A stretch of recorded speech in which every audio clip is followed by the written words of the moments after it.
Chapter 8 Study Habits. Poem. For some, it is a privilege, for others, it's a right. The difference between darkness and a bright future. Some will think a burden where others see a gift, the key to moving forward, and to give your life a lift. If school is not your calling, look beyond its doors. The world can be a teacher. Many adventures are in store. As long as you are learning, your education grows. That will lead to contributions as you share the things you know. Education is the most important invention of mankind.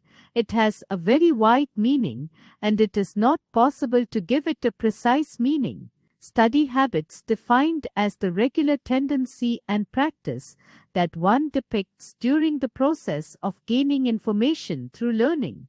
Establishing a proper and efficient study habit will make one's school life meaningful and challenging. If you students do not have a good study habits, it could be a reason for you to get low grades or failing the subject or dropping out in the school. The study habits of each and every student is very important, since this habit can affect your future. Good and efficient study habits produces positive academic performance. Good study skills can increase your confidence, competence, and self-esteem. They can also reduce anxiety about tests and deadlines. By developing effective study skills, you may be able to cut down on the number of hours spent studying, leaving more time for other things in your life. Good study skills can improve your ability to learn and retain knowledge. Students who use effective study skills may feel their work and effort is more worthwhile. The good thing is that you can become great at studies. Remember, studying is different from homework. Homework is assignment which your teacher asks you to do at home. Homework is a sort of practice for what you learn at school. Studying involves spending time by yourself, going over what you learned in class. Studying is not just about preparing for the exam. There are two important things to know about studying: study habits, study methods, and skills. Poor study habits to avoid. We all have different study habits. Some are effective, and students move up and do well, while others bring you down the ladder of education. Cramming. Reading up all night with cramming, you may end up with a low grade and poor health. It is just as important to develop good sleep habits as it is to develop good study habits. Multitasking. Handle only one task at a time. Focus on only one work. Listening to music. Research shows that music doesn't help.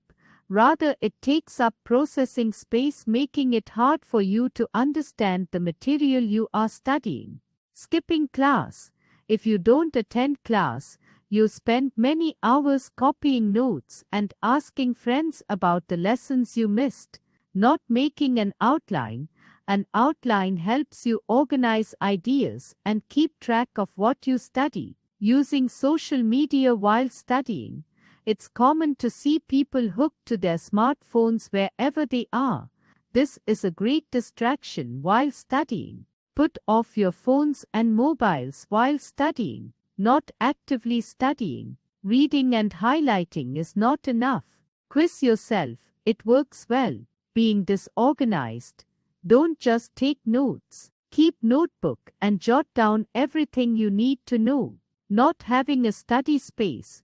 Sit for study at the same place and same time every day. Whether it's the sound from the TV or interruption from your family members can break your momentum. Procrastination. Do not put off learning or reading just because you have to talk to a family member or see your favorite TV serial. Remember, procrastination is the thief of time. Good study habits and skills. The good thing about study skills is that the methods that you learn can be used throughout life. Here are a few important study skills. Clear your doubts.